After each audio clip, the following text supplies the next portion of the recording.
आज महसूस हो रहा है कि मैं कितना मजबूर हूं। बेबी जी के साथ ऐसा सलूक करके मैंने मालिक साहब को दिए गए वचन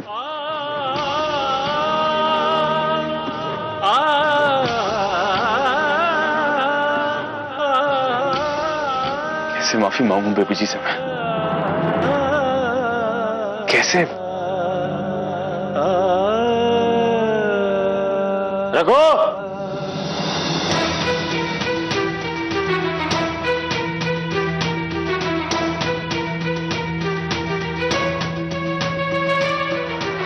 रघु!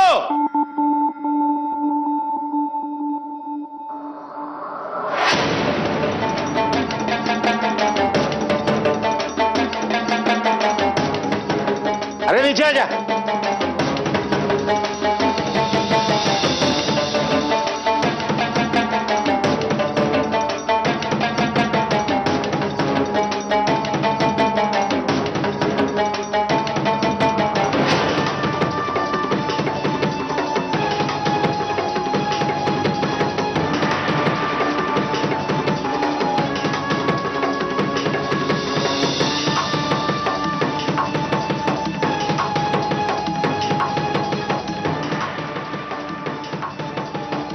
ये लोग क्या कर रहे हैं यहाँ पे? अरे गलत समझ कोनी, सुझाव देने आए।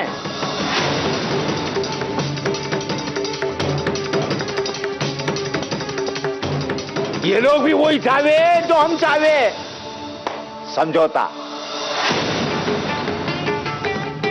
कैसे समझौता बापू? अरे बेबी जी इस वक्त घनी गुस्से में, वो आठे नहीं रहने वाली, तो मालिक साहब की सड़क का होगा।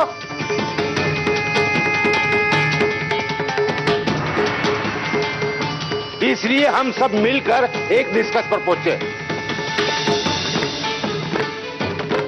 काहे का निष्कर्ष? अरे वही बेबी जी अठे रघु के साथ नहीं रहना चाहती है, हमारे को कोई दिक्कत नहीं है। मारा रघु उनके साथ हवेली में जाके रहोगे।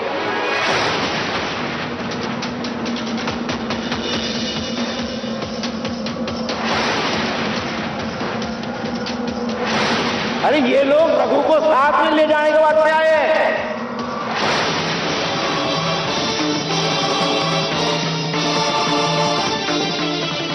गाड़ी वाड़ी सब तैयार है ना?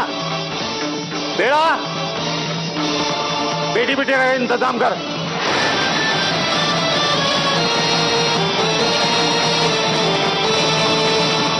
ये क्या बोल क्या रहे हैं आप? आप जानते हैं इन्हें? ये लोग होते कौन है मुझे सुझाव देने वाले? आप इनकी बातों में आ गए? हम यहाँ किसी को भड़काने नहीं आए रघु। हम तो सिर्फ बलवंत जी की वसीयत को सम्मान देने आए, उनकी मर्जी पूरी करने आए।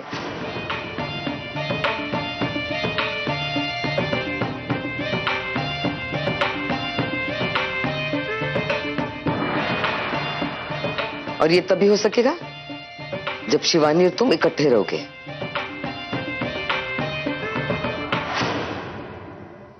और इसी में सबकी भलाई है। मैं अच्छी तरह से समझ रहा हूं कि इसमें किसकी भलाई है।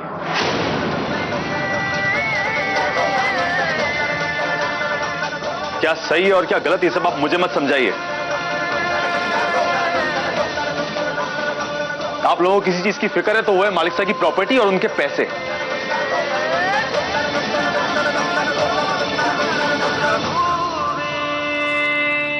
अरे मालिक साहब के पीछे की फिक्र कर रहे हैं तो काय गलत कर रहे हैं।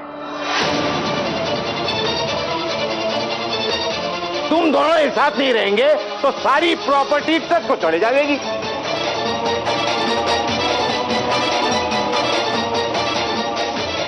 किसी को क्या मिलेगा? अरे इन लोगों को कोई समस्या नहीं है तो सारे को कोई समस्या है। मारे समझ में कोई आ रहा है। और वैसे भी रघु, ये सब कुछ तुम्हारी वजह से हुआ। ना ही तुम शिवानी से बदतमीजी करते और ना ही हमें तुम्हें हवेली ले जाना पड़ता। शुक्र मनाओ कि इस वक्त कुछ और है, वरना शिवानी पर हाथ उठाने की कोशिश करने का बदला लेने के बजाय हमें तुम्हें आज हवेली में आने का न्योता देना पड़ रहा है।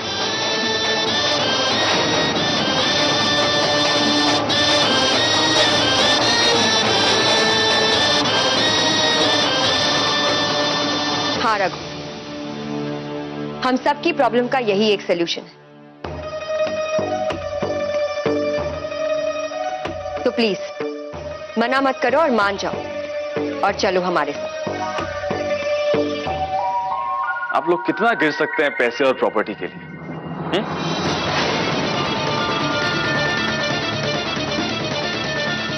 पैसों के लिए किसी को अपने घर से धक्के मार के बाहर भी निकाल सकते हैं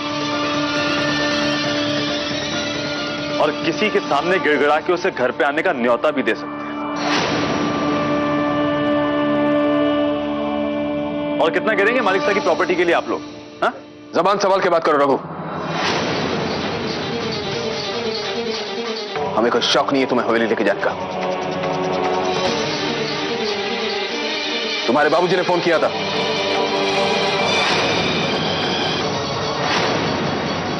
इसलिए आए यहां पे।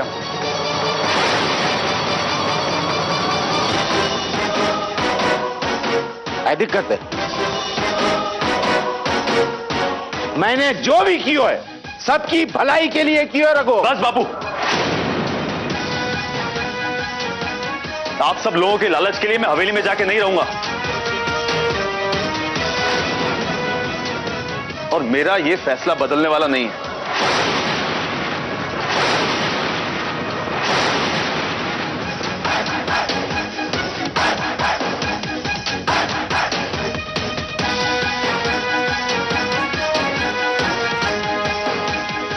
और आप लोग जो ये षड्यंत्र रच रहे हैं ना, ये अपने घर तक ही सीमित रखिए तो अच्छा है। यहां मेरे घर पे आके मुझे कुछ बताने या समझाने की जरूरत नहीं है।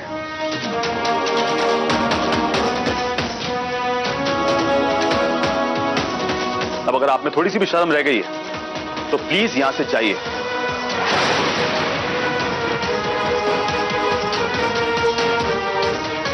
अभी इसी वक्त यहां से जाइए।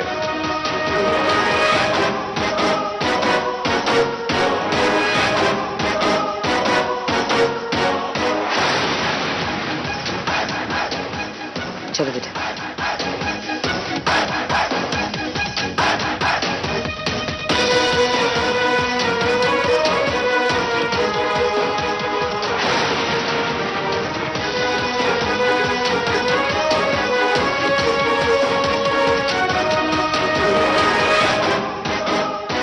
अरे यो तूने काय कर दिया रखो, मालिक साकेबिल का काय होगो, सारी प्रॉपर्टी का काय होगो। आपने सोच भी कैसे लिया कि मैं उस हवेली में जाके रहूंगा? बेबी जी मुझसे नाराज होके गई हैं और आप कह रहे हैं कि मैं उनके साथ उस हवेली में जाके रहूं।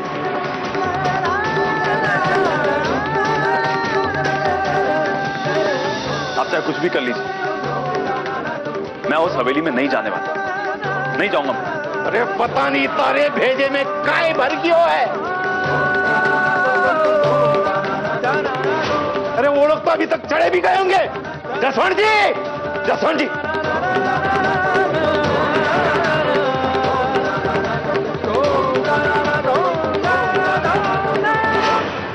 जसवंत जी, जसवंत जी, जसवंत राणा जी, जसवंत राणा जी रुक जाइए, हमारी बात तो सुनिए। ये लोग फिक्र नहीं करना, मैं रघु को समझा लूंगा, मना लूंगा। अरे क्या खाक मनाओगे उसे? वो जड़ बुद्धि है, देखा नहीं अंदर कैसे हमारी बेइज्जती कर रहा था। और एक बात बताओ, हमको यहां बुलाने से पहले अपने बेटे से बात नहीं कर सकते थे? ये हमारे से भूल हो गई। रहने दो जैस, इन लोगों से उम्मीद करना बेवकूफी होगी। अब जो भी करना है हमें ही करना होगा। वैसे बाबूराम जी, हम कोई ना कोई रास्ता तो निकाल ही लेंगे। तरकीबों की हमारे पास कोई कमी नहीं है। लेकिन आपका क्या होगा? आपकी बेटी की जिद की वजह से क्या आप 50 करोड़ रुपए का नुकसान सह पाएंगे? 50 करोड़? हमारा हिस्सा 50 करोड़? हमारे को चक्कर आ रही है। राणा साहब संभाल लेना। हमें बड़ा अफसोस है, आपके सपनों का महल बनने से पहले ही ढह जाएगा।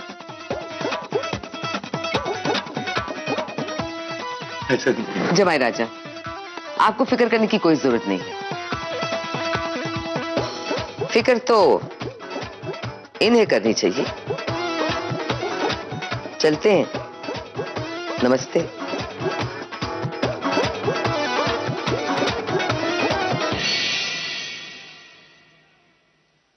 ₹50 करोड़ बाबूराम जी, ध्यान में रखिएगा। 50 करोड़ में कितने सिफर होते हैं? रात को सपने में देखना।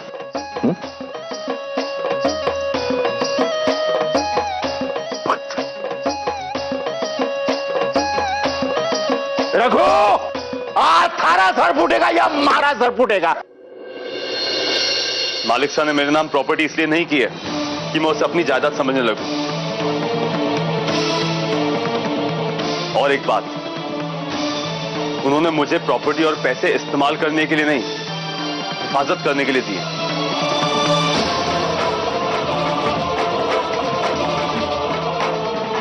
क्योंकि ना तो वो जसवंत पे भरोसा कर सकते थे, ना ही महिमा पे। उस प्रॉपर्टी पे ना तो मेरा हक है और ना ही आप लोगों का। इसलिए सपने देखना बंद कर दीजिए कि पैसे और प्रॉपर्टी पाने के लिए मैं वहां हवेली जाके बेबी जी के साथ रहूंगा। दिमाग खराब हो गया थारा। थारी ये बात मारे समझ में कौन आती है? मारे कहीं दुनिया का कोई भी समझदार आदमी के समझ में नहीं आवेगी।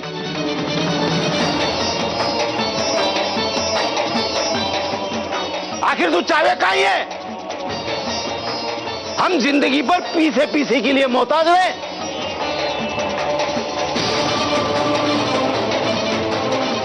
हारी जीत के आगे 50 करोड़ रुपया गवा बैठे।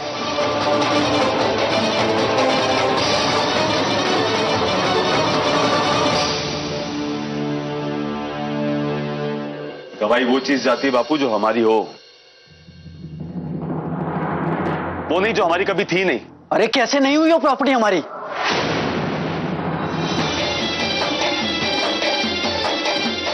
रघु भैया, विल में साफ साफ अक्षरों में लिखा था कि प्रॉपर्टी के आधे मालिक आप हैं। और मालिक साहब अपनी राजी खुशी से आपके नाम करके गए हैं वो प्रॉपर्टी। उस प्रॉपर्टी पर पूरा हक बनता है आपका और हम सबका।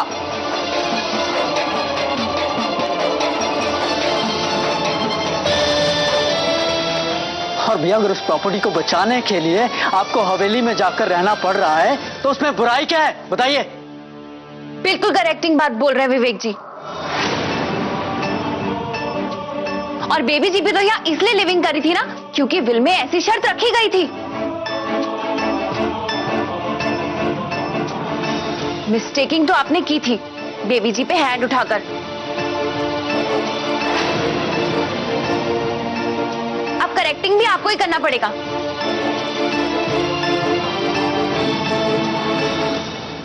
और यो थारी गलती सुधारने का सिर्फ एक ही तरीका है, हवेली में जाके रहे, वरना सारी प्रॉपर्टी तारे हाथ से भी जाएगी और बेबी जी के भी।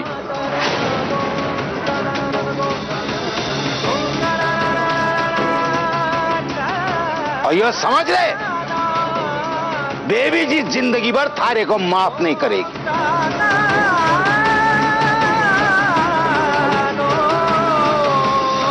मैं मानता हूं मुझसे गलती हुई है,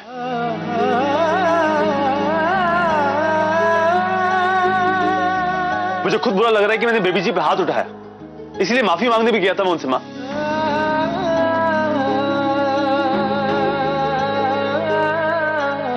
मैं उन्हें मनाने की हर कोशिश करूंगा, लेकिन उस हवेली में जाके नहीं रह सकता मैं। जिस जगह में नौकर था वहां मालिक बन के नहीं रह सकता मैं।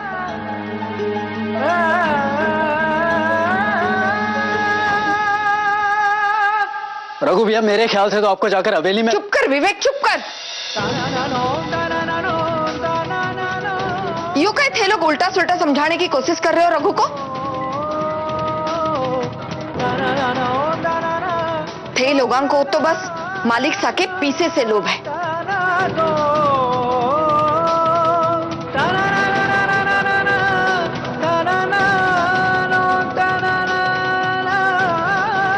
रघु, मैं चोखे तरीके से जानू हूं कि तू हवेली काहे नहीं जाना चाहता।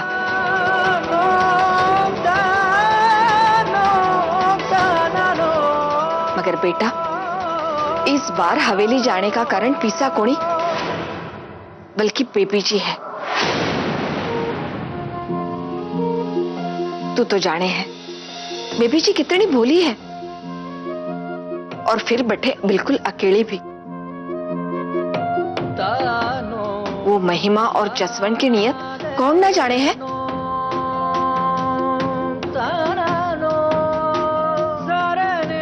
ऐसे में थारा वहां जाना घणो जरूरी है, इसीलिए मने लागे है कि थारे को हवेली जाना चाहिए।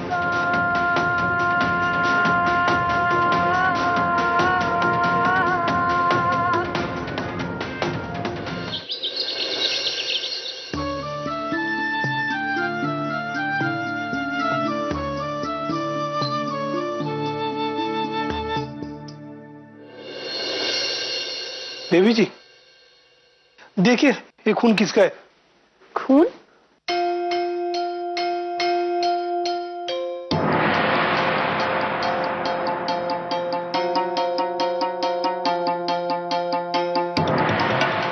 पता नहीं।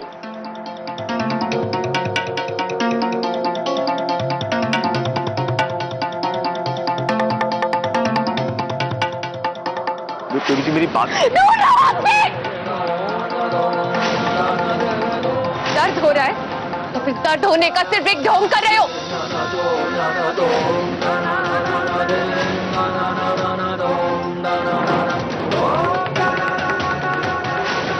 ये खून तो रघु का मतलब उसे सच में चोट लगी थी, और हमने उसका हाथ ये सोचकर झटक दिया कि वो नाटक कर रहा है। बेबी जी, हम आपसे कुछ कहना चाहते हैं। हम जानते हैं कि आप हमारी मालकिन हैं। हमारा आपसे ये कहना बनता भी नहीं है, लेकिन हमसे अब और रहा नहीं जा रहा है। क्या हुआ पन्नादाई, कहिए। बेबी जी, आपने जिस तरह से रघु को बाहर निकाला हमें बिल्कुल भी अच्छा नहीं लगा। वो आपको बहुत मानता है मालिक सा, और आप उसकी दुनिया है। हमें नहीं पता बेबी जी कि आप उससे इतनी नाराज क्यों हैं, लेकिन हम इतना जरूर कह सकते हैं कि उसकी नीयत में कोई खोट नहीं है। अगर किसी पर आंख बंद करके विश्वास किया जा सकता है ना बेबी जी, तो वो सिर्फ रघु है।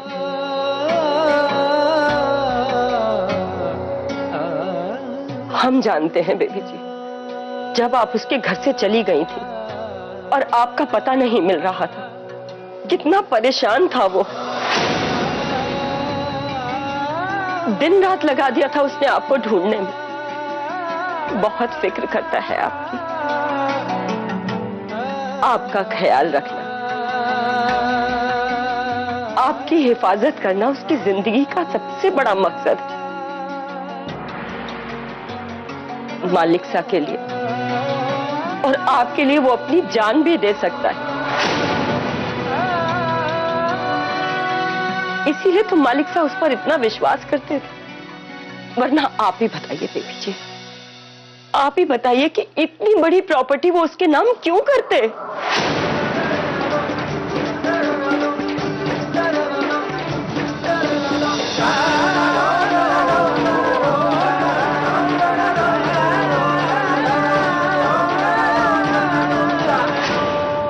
वाह वाह वाह वाह, जिंदगी में पहली बार थारी सोच मारे से मिली तो सही।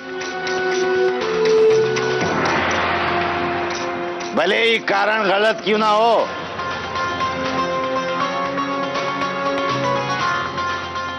बात तो तू सच कह रही है रघु।